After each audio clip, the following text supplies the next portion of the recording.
तो spherical mirrors जो हैं वो बेसिकली दो टाइप के होते हैं। पहला होता है कॉनकेव मिरर, और जो दूसरा होता है वो होता है कॉन्वेक्स मिरर।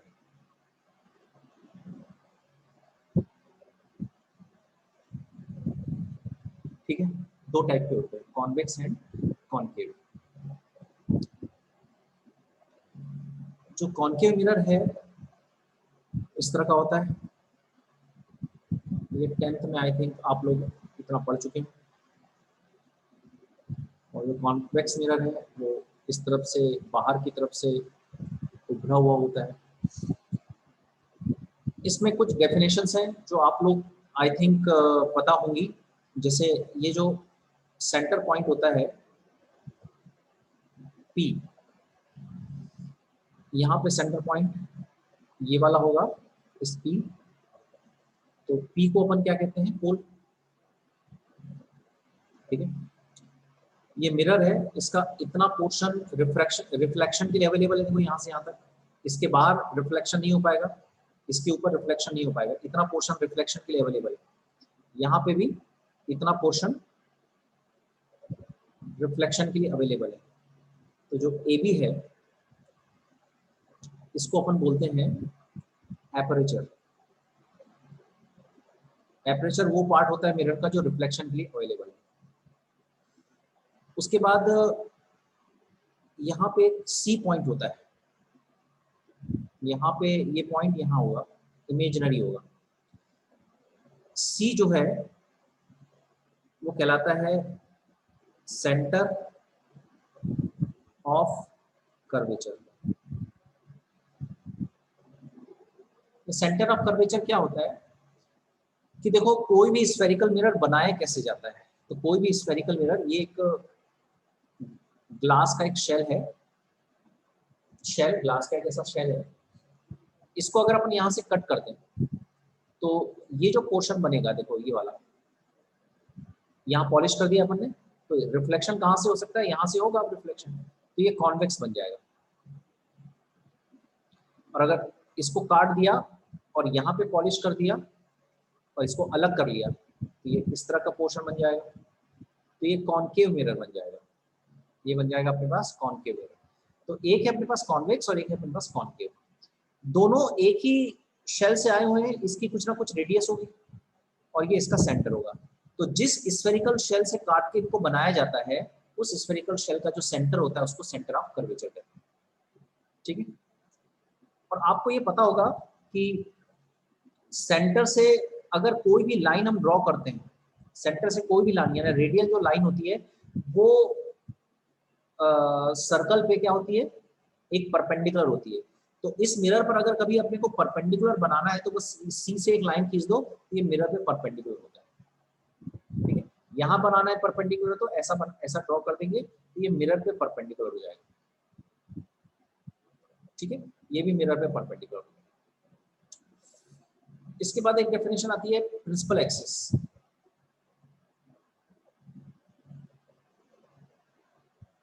ठीक है, तो C सेंटर ऑफ कर्वेचर और पोल से जाने वाली जो एक स्ट्रेट लाइन होती है उसको अपन कहते हैं प्रिंसिपल एक्सिस।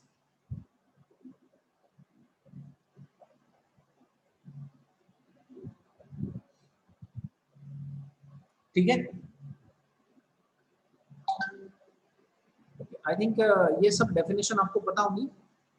PA मतलब क्या है यहाँ पे, प्रिंसिपल एक्सिस।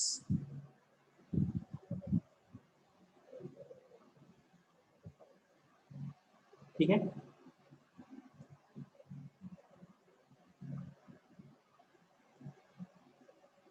ओके।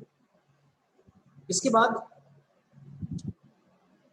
एक और होती है डेफिनेशन, ये शायद आपने नहीं पढ़ा होगा, पैरेक्सियल रेज। देखो ये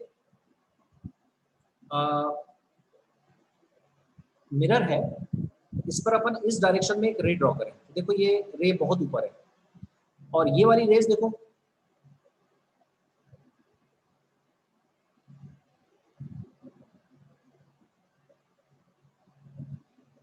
ओके।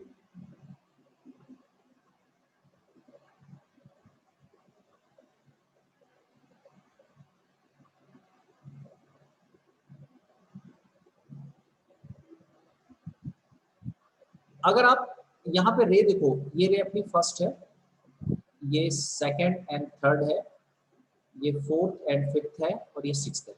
तो अगर आप 2 3 4 5 इन रेस को देखो, 2 3 4 5 इन रेस को देखो, तो ये रेस इनकी क्या प्रॉपर्टी है, ये तो एक तो प्रिंसिपल एक्सिस के पैरेलल है ये रेस, और बिल्कुल पास से गुजरी हैं, इनको हम कहते हैं पैरेक्सियल रेस।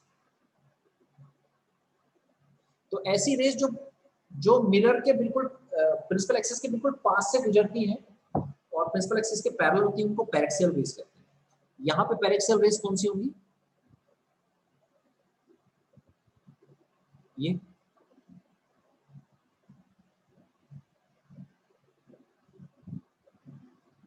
ये पैरेक्सियल रेस होंगी।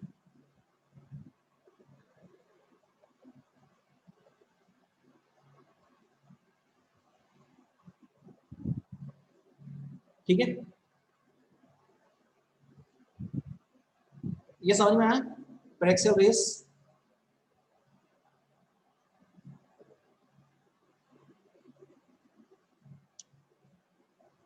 ये समझ में आ गया पैरेक्सियल रेस। अच्छा, पैरेक्सियल रेस की खासियत क्या होगी, जरा इन पैरेक्सियल रेस की एक खासियत और देखो। जैसे अपन ने कॉन्केव मिरर बनाया, इस कॉन्केव मिरर में अगर आप ध्यान से देखो तो ये मान लिया सी है, ये सी से अपन ने एक लाइन ड्रॉ किया। आप देखो, इसको अपन इंसिडेंट एंगल कहेंगे, लेकिन अगर कोई रे बिल्कुल पास से गुजरेगी, बिल्कुल पास से, तो आप देखो इसका इंसिडेंट एंगल कितना होगा, ये जो इंसिडेंट होगा एंगल होगा ये थीटा इसका होगा, इसका आई, तो I will be very less than theta, होगा कि नहीं होगा। ये वाली बात समझ में आई। पैरेक्सियल रेस के लिए जो इंसिडेंट एंगल होगा वो वेरी स्मॉल होगा, तो जो पैरेक्सियल रेस होती है उनके लिए इंसिडेंट एंगल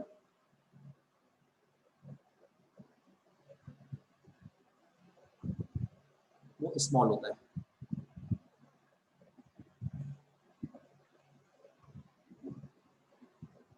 पैरेक्सियल रेस के लिए इंसिडेंट एंगल कैसा होता है, स्मॉल होता है। ठीक है, पैरेक्सियल रेस के लिए इंसिडेंट एंगल स्मॉल होता है। और टिग्नोमेट्री की एक इंपॉर्टेंट खासियत है, टिग्नोमेट्री की एक इंपॉर्टेंट खासियत है, और वो क्या है, ये आपको पता होनी चाहिए कि अगर एंगल छोटा है, कोई भी एंगल अगर थीटा अगर बहुत छोटा है, तो ये लगभग साइन थीटा के बराबर होता है, और यही लगभग टेन थीटा के बराबर होता है। ये किसके लिए अप्लाई होता है, इफ थीटा इज स्मॉल। जैसे मैं आपको एक चीज, जैसे अगर थीटा की वैल्यू जीरो हो जाए, थीटा की वैल्यू अगर जीरो हो जाए तो साइन जीरो कितना होता है, जीरो, और टेन जीरो भी कितना होता है, जीरो। तो थीटा अगर जीरो हो जाए तो साइन और टेन एग्जैक्टली इक्वल हो जाते हैं, और थीटा के अगर जीरो के आसपास रहे तो लगभग बराबर होते हैं।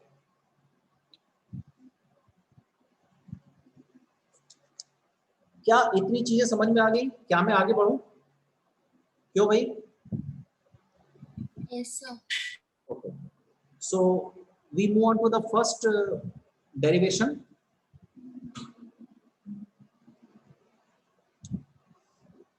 और वो है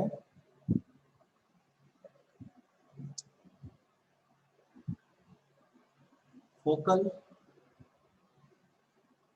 length and radius of curvature, focal length and radius of curvature के बीच रिलेशन। फोकस सबको पता है ना, फोकल लेंथ और फोकस। फोकस क्या होता है, जैसे कोई मिरर है और जितनी पैरेक्सियल रेज होती हैं वो जिस पॉइंट से होके जाती हैं उसको फोकस कहते हैं।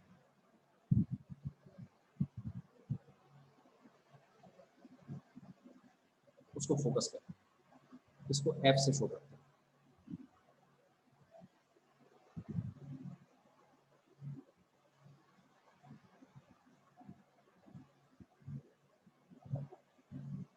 ठीक है क्या यहाँ तक? भी तैयार यस सर। और इस लेंथ को अपन फोकल लेंथ कहते हैं, और ये जो सेंटर ऑफ कर्वेचर होता है, ये सेंटर ऑफ कर्वेचर ना, फोकस यहाँ पे कहीं होता है, और ये वाला जो डिस्टेंस है इसको अपन रेडियस ऑफ कर्वेचर कहते हैं, और ये वाला जो डिस्टेंस है इसको फोकल लेंथ कहते हैं। तो अपन इस रेडियस ऑफ कर्वेचर और इस फोकल लेंथ में रिलेशन बताना चाह रहे हैं, ठीक है? तो रिलेशन, इसके लिए क्या करना होगा, इसके लिए अपन एक फिगर ड्रॉ करेंगे।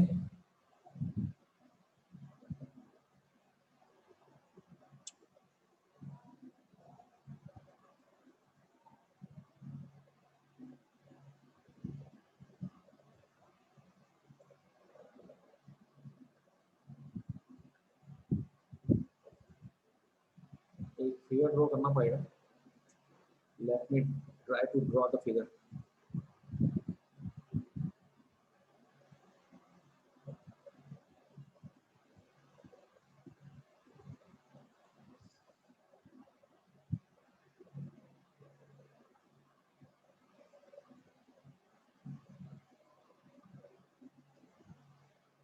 ये प्रिंसिपल एक्सिस होगी,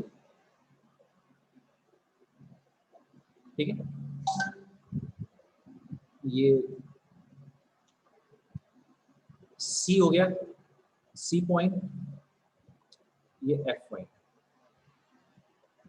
ठीक है? यहां से मान लिया एक पैरेलल रेज आई, वो इससे टकराई, ठीक? बताओ पैरेलल रे कहां से होके गुजरेगी? क्या ये फोकस से होके गुजरेगी पैरेलल रेज? कोई भी पैरेलल लाइन? Yes sir. अच्छा, यहां से अगर एक लाइन ड्रॉ करें तो वो परपेंडिकुलर होगा,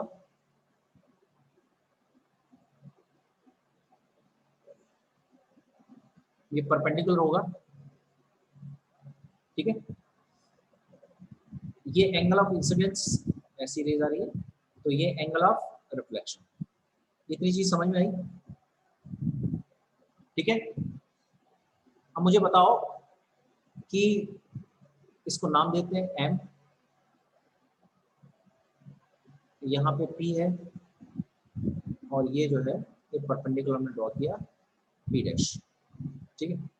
अब मुझे बताओ angle MCF is also equal to theta. क्या ये चीज समझ में आई? और ये क्यों हुआ बताओ सो भाई, कौन सा एंगल है ये?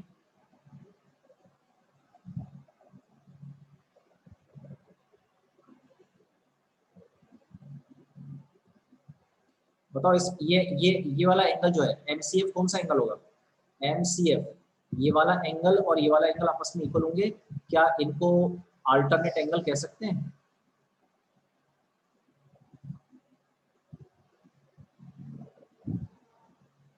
क्या इनको अल्टरनेट एंगल कह सकते हैं अपन लोग? Yes sir. हाँ, ये भी थीटा होगा। अब इस ट्रायंगल को देखो, इन ट्रायंगल में इन ट्रायंगल CFM, इस ट्रायंगल में क्या ये आइसोसेल ट्रायंगल हो गया कि नहीं हो गया? आइसोसेल ट्रायंगल कैसे हो गया?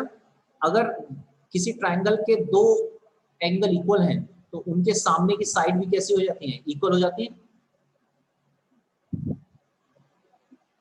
ठीक है? अगर ये वाला एंगल और ये वाला एंगल इक्वल है तो इनके सामने की साइड भी कैसी हो जाएंगी? इक्वल हो जाएंगे। ये पढ़ा था ना हमने, ठीक है? और आइसोसेल ट्रायंगल में अगर ये आइसोसेल ट्रायंगल है, सो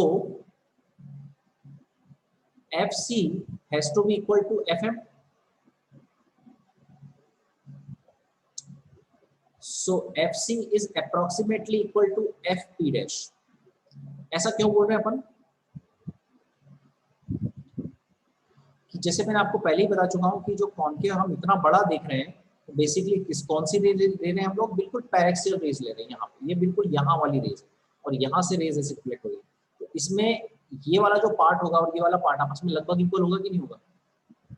और इसलिए हमने FC is is equal to F P dash को हम लगभग क्या ले सकते हैं, इक्वल एफ पी। ठीक है, क्या बात समझ में आ रही है? ये अगर देखो अपन इतने दूर रहते हैं तब तो ये इक्वल नहीं हो सकता, तब तो ये वाला इक्वल नहीं हो सकता ना। यहां से ये एफ से एक लाइन गई, ये एफ है, ठीक है, और ये पी डैश है। तो अगर इतना दूर होगा तो ये हम इसको और इसको इक्वल नहीं कह सकते, लेकिन अगर ये बिल्कुल पास हुआ यहाँ पे, ठीक है, तब तो हम कह सकते हैं ना। So F C is equal to, अपने पास एफ पी मिल गया। नाउ यहां से लेके यहां तक के डिस्टेंस को अपन कहते हैं आर। तो C P is equal to C F plus F C. C P कितना है, आर, और यहां से लेकर यहां तक ये वाली जो डिस्टेंस है इसको अपन कहते हैं एफ। तो सी एफ कितना है, सी एफ तो एफ सी के बराबर है, ये हमने देखा। सी सॉरी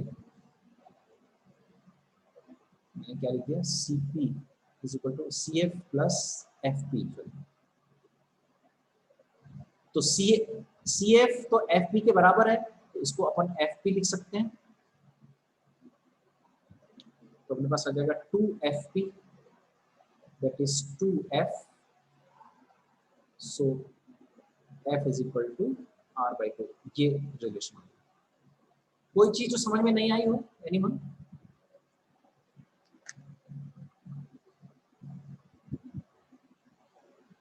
कोई चीज जो समझ में नहीं आई हो?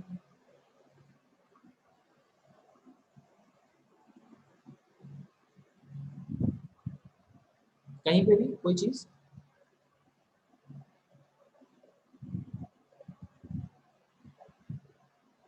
एनीवन? समझ में आ गई सबको? क्या क्या आगे बढ़ूं?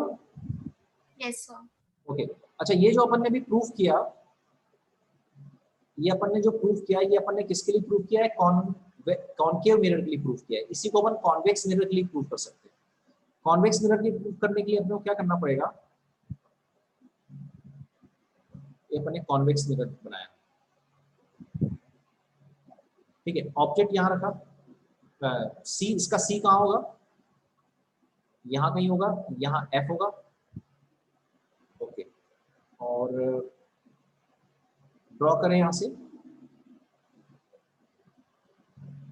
ये हमने एक लाइन ड्रॉ किया, यहाँ से हमने एक पैरेलल लाइन ड्रॉ की, ठीक है। तो उतने ही एंगल पे क्या हो जाएगी, उतने ही एंगल पे रिफ्लेक्ट हो जाएगी, ऐसे।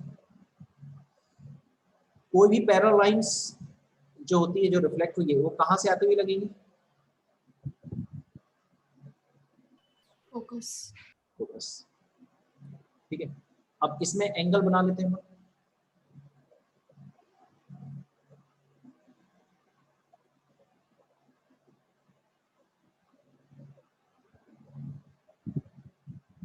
ठीक है, एंगल बना लेते हैं।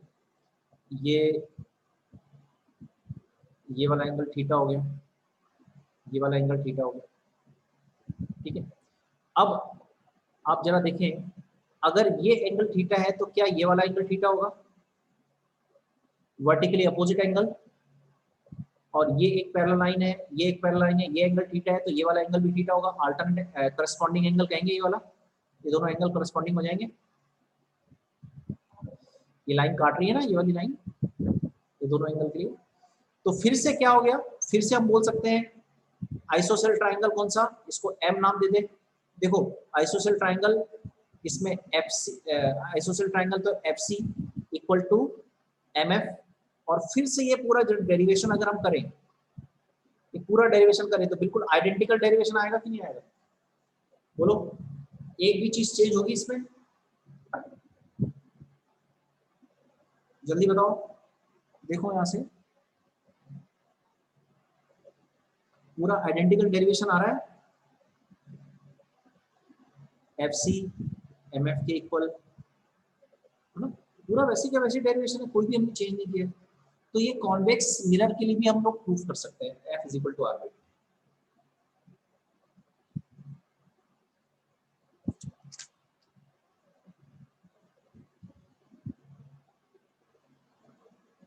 क्या ये वाली बात समझ में आ गई?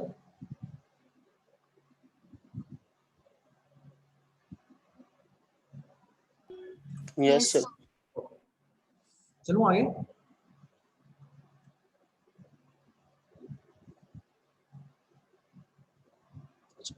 आप लोगों ने सुना होगा कि जो रियर व्यू मिरर है, रियर व्यू मिरर, उसमें किसका यूज होता है बता सकते हो? कॉन्वेक्स मिरर का यूज होता है, कॉन्केव मिरर का यूज होता है, या प्लेन मिरर का यूज होता है?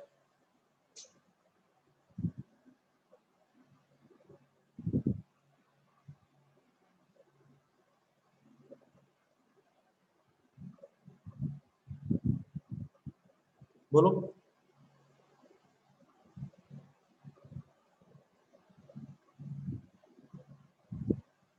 कॉन्वेक्स का होता है, बिल्कुल करेक्ट।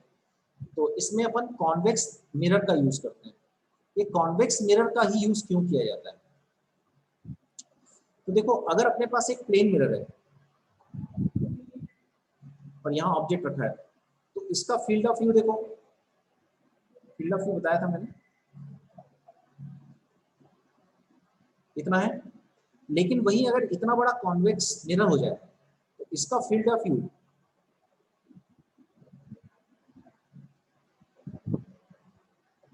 कई गुना ज्यादा होगा।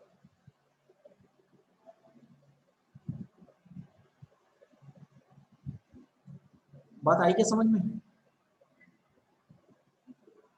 क्यों, मेरी बात आ रही समझ में? तो फील्ड ऑफ व्यू होने ज्यादा होने से क्या क्या फायदा होता है? ये सबसे बड़ा फायदा होता है कि पीछे की ज्यादा चीजें देख सकते हो।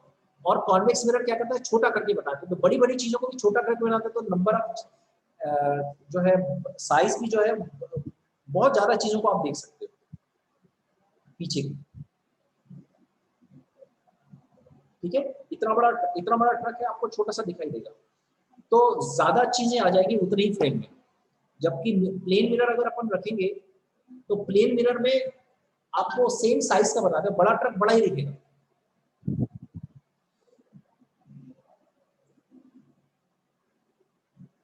ओके, क्या हो गया संदीप, क्या बोल रहे हो तुम? जल्दी बोलो, समझ में आ गया? ओके, सो चलते हैं नेक्स्ट पर, और वो है मिरर फॉर्मूला।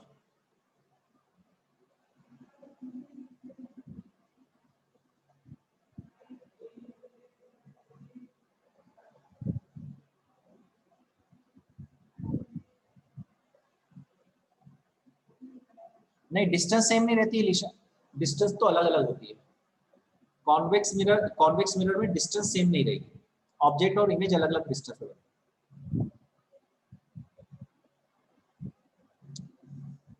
तो मिरर फॉर्मूला सब बनाने के लिए हम लोग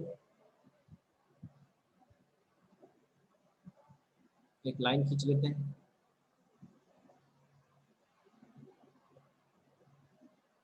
हमने एक लाइन खींच ली, ठीक है।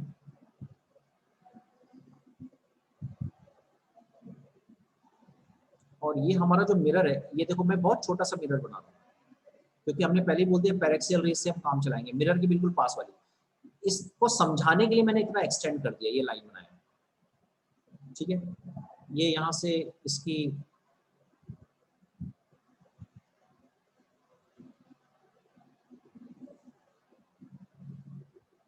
यहाँ पर ऑब्जेक्ट है, ठीक है। ये मिरर का ही पॉइंट है, यानी मिरर ही है। एक्चुअल में इतना होता है, समझने के लिए मैंने मिरर के पॉइंट को यहाँ तक ले गया, ठीक है। क्योंकि मिरर हम लोग छोटे मिरर से ही डील करने वाले हैं। हमारे सिलेबस में छोटा मिरर है जिसमें पैरेक्सियल रेज लगे, इंसिडेंट एंगल बहुत छोटा होगा। इंसिडेंट एंगल छोटा होने के कारण क्या होगा? I equal to sine I, theta equal to sine theta equal to tan theta, लगभग बराबर ले सकते हैं। अब मान लो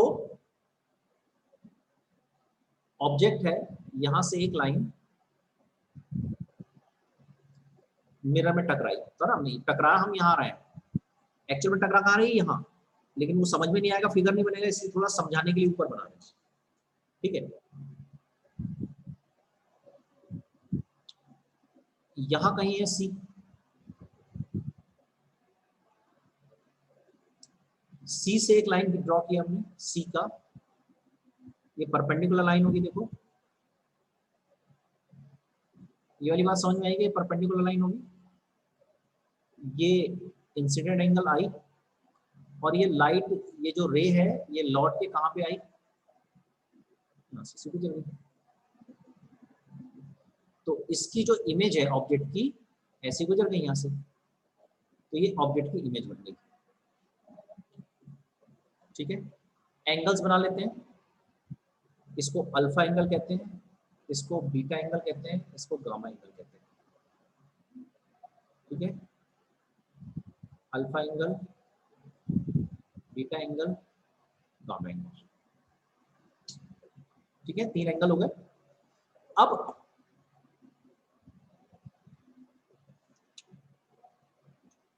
ये थीटा है, ये रिफ्लेक्शन एंगल भी थीटा होगा।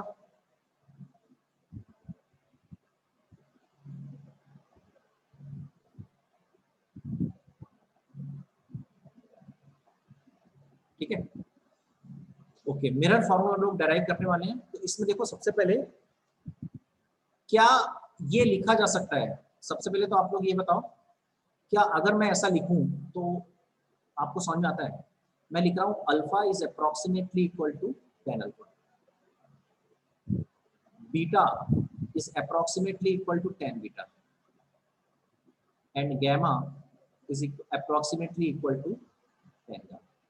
क्या ऐसा लिखा जा सकता है, बताओ जल्दी से, क्या ऐसा लिख सकते हैं हम लोग, एनीवन बोलो जल्दी से, ऐसा लिख सकते हैं क्या?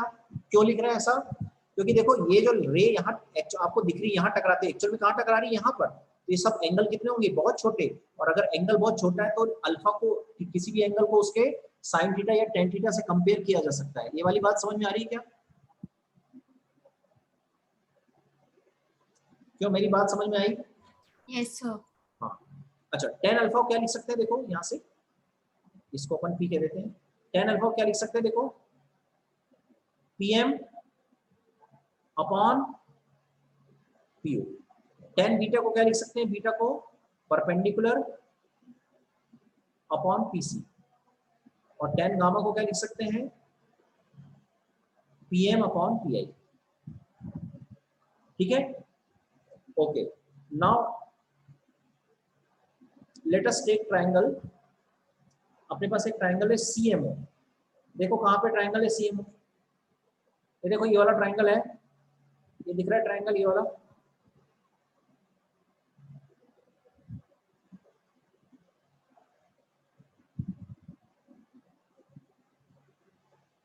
ये अल्फा एंगल है, और ये कौन सा एंगल है, थीटा एंगल। ठीक है, इस ट्रायंगल में अगर आप देखें तो क्या बीटा इक्वल है अल्फा प्लस थीटा के, देखो जरा,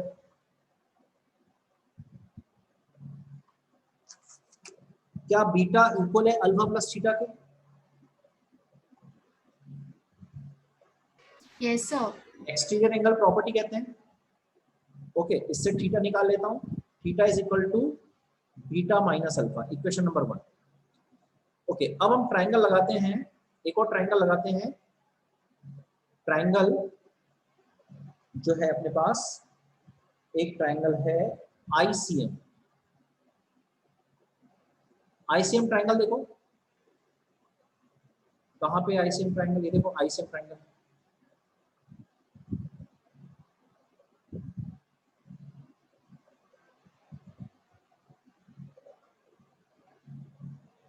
आईसीएम ट्रायंगल ये है,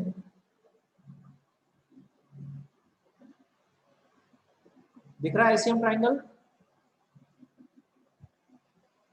इस आईसीएम ट्रायंगल में देखो ये एक्सटीरियर एंगल हो गया ना गामा, और ये दोनों इंटीरियर एंगल बीटा और थीटा, ऐसा बोल सकते हैं क्या आप?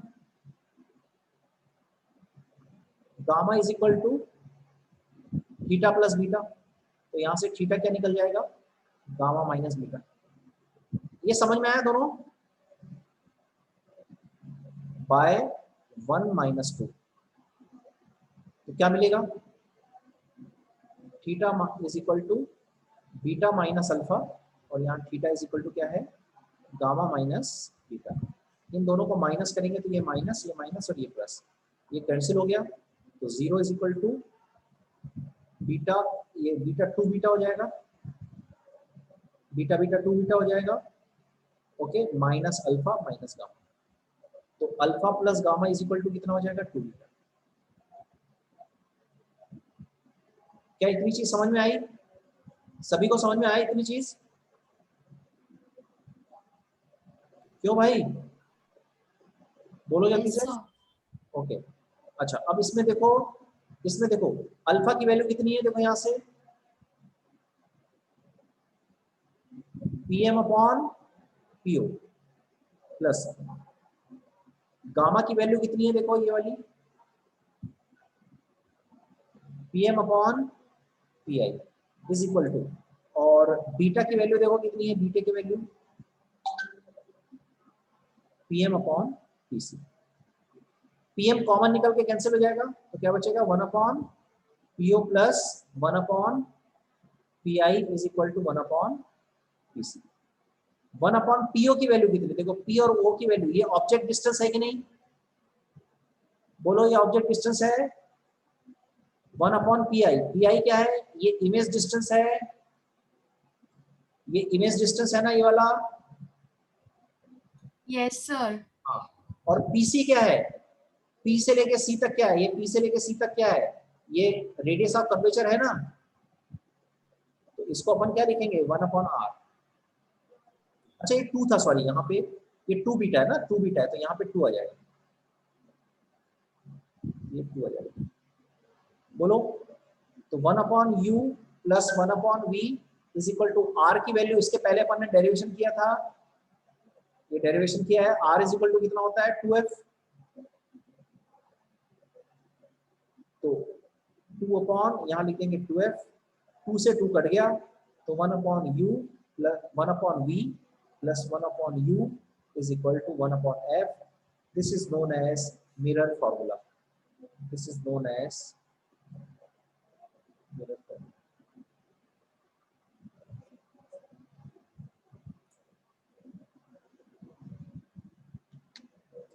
क्या इतनी बातें समझ में आ गई? Yes, sir.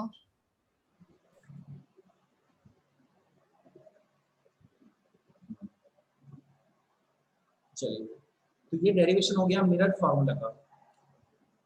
इस डेरिवेशन को,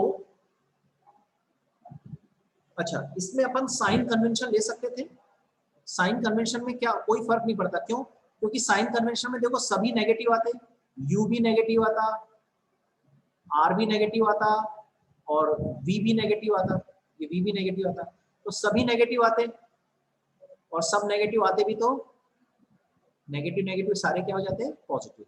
तो इसलिए अपन ने साइन कन्वेंशन नहीं भी रखे तो उसमें कोई फर्क नहीं पड़ेगा। लेफ्ट साइड को नेगेटिव लेते हैं, पहले ही बता दिया आपको, है ना, ये ओरिजिन होता है अपना, लेफ्ट को नेगेटिव, राइट को पॉजिटिव, ऊपर की तरफ पॉजिटिव, नीचे की तरफ नेगेटिव।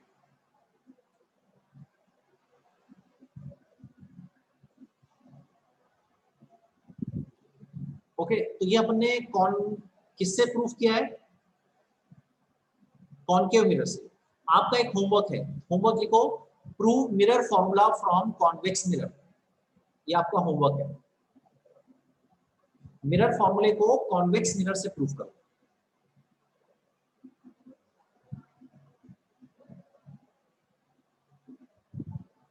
कर सकते हैं, ट्राई करना, नहीं बनेगा तो मुझे बताना।